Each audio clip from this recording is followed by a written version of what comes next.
The NFL is a quarterback-driven league. There is no two bones about it. Andy Dalton's not the kind of quarterback that's, going to make big explosive plays. And maybe that's where they need to rethink where they're going here.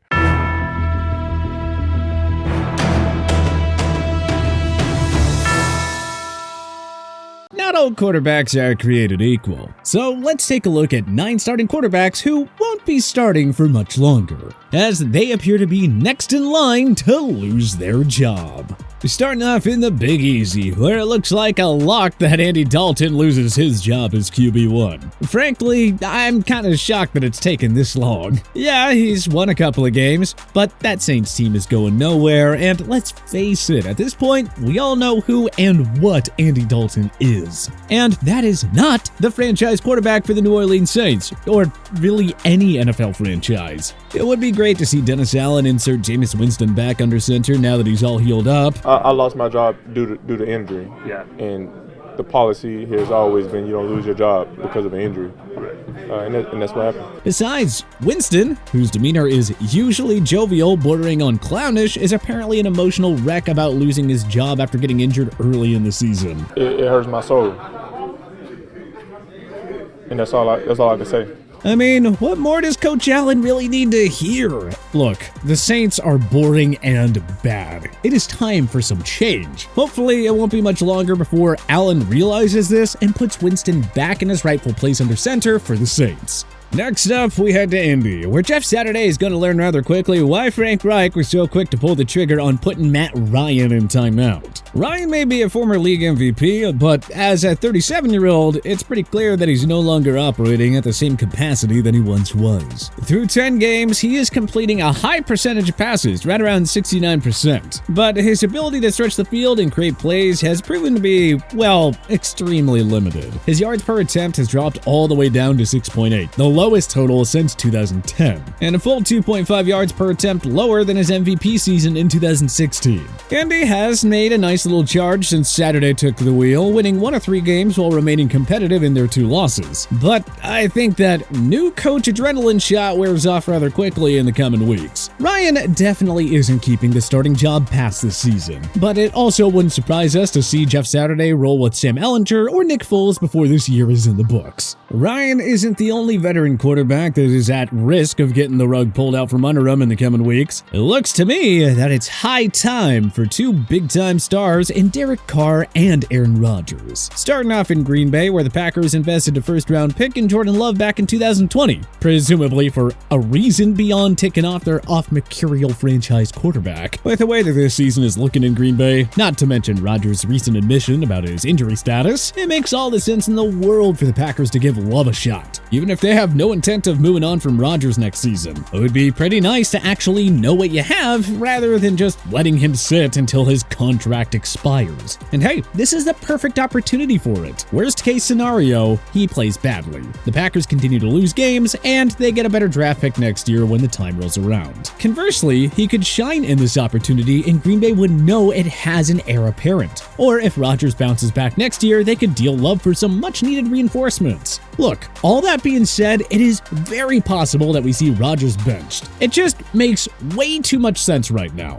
Carr, on the other hand, isn't quite as old or battered as Rodgers, but with the way things are trending out in Sin City and all the Josh McDaniels chaos that is already spreading through the organization like poison, well, I wouldn't be the slightest bit surprised if he makes a rash decision and bumps Carr from the starting lineup. Especially when you take a gander at the Raiders' depth chart and see who is lurking behind Carr. That would be one Jarrett Stidham, the Auburn product that McDaniels was high enough on to draft when he was still in New England. Stidham didn't really show much during his handful of outings with New England though, but considering the fact that McDaniels was interested in bringing him along to Vegas with him when he ultimately made that move, well, it seems that Mr. Offensive Genius thinks that he has something with the 6'2" Stidham. And now that the Raiders are all but done for, even with their recent victories, well, the timing for a test drive couldn't be better.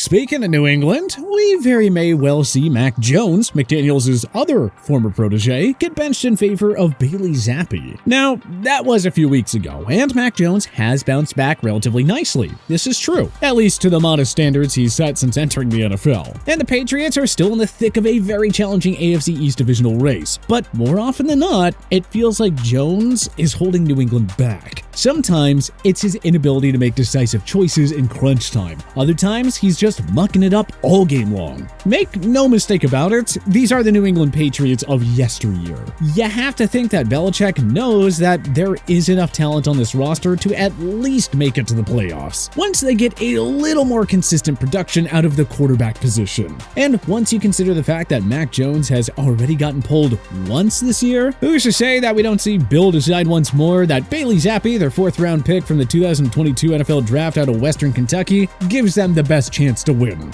This is a very real possibility.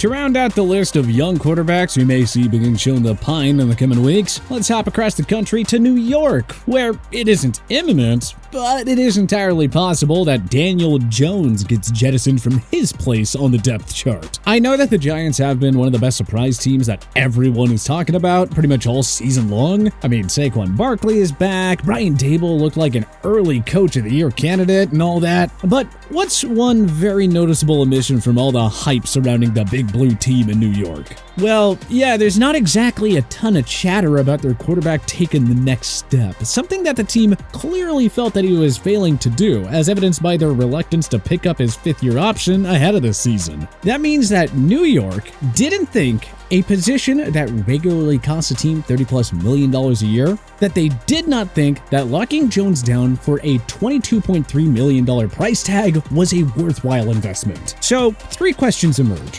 1, has he done anything thus far this season to remove all the doubt that they had about the young quarterback ahead of the season? Yeah, he has been pretty decent, made some throws here and there, but he really hasn't done much to inspire that kind of faith that it takes to invest big money in a QB. And second, if the Giants remain in playoff contention, does he give them the best chance to win, especially with a seasoned pro like Tyrod Taylor at the team's disposal? And third, will the Giants even be able to keep it together down the stretch of the season? Even when they were winning games, the low margin of error was pretty obvious. They played so many close games to start off the year, and frankly caught a lot of teams off guard with high effort and savvy game plans. So hey, big credit to Daboll and his bunch for all that they've accomplished this year. It looks like there is going to be a bright future in New York. I'm just not sold that Daniel Jones is the force behind it. Look for the Giants to move on at the end of the year, if not before then.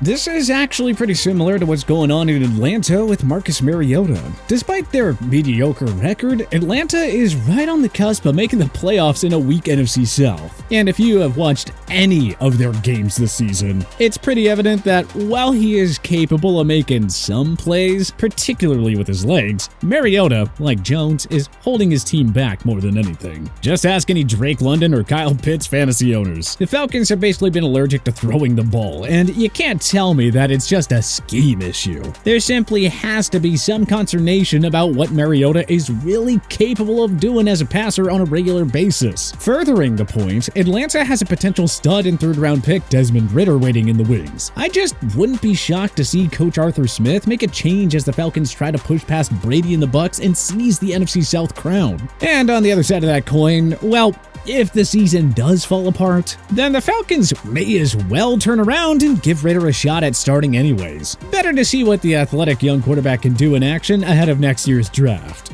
Mariota's former team has a QB controversy of its own brewing too. The Titans have had to toggle back and forth between Ryan Tannehill and Malik Willis due to injuries this year. But as they move toward the postseason, I think that Tannehill's continued mediocrity is going to have some people in the team facilities banging the drums on a quarterback change this coming offseason. Tennessee is sitting pretty to get into the playoffs, but they've seen this movie before. They know how far Tannehill can get them. You know, before it inevitably all comes crashing down. Just don't be shocked if they decide to look elsewhere for their quarterback this offseason, despite all the regular season success Tannehill's brought them over the past few years. After all, postseason appearances only get you so far. At some point, you need to legitimately contend for Super Bowls. And another giant letdown in January like last season's could spell curtains for Tanny.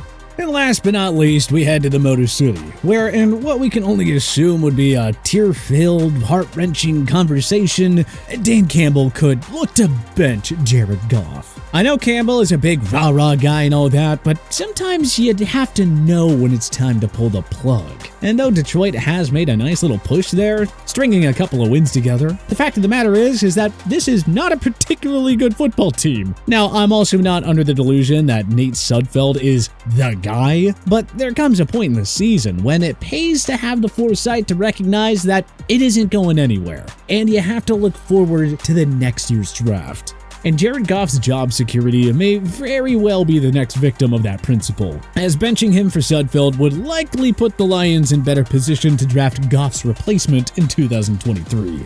But which NFL quarterback do you think is going to lose his job next? Was there anyone that we missed? Join us in the comment section below. If you like this video and learned a thing or two, clicking the like button helps out a ton. And hey, we appreciate it. If this is your first time coming around to TPS though, subscribing is a great idea because we put out videos like this every single day. But as always, thanks for watching and we'll see you guys next time.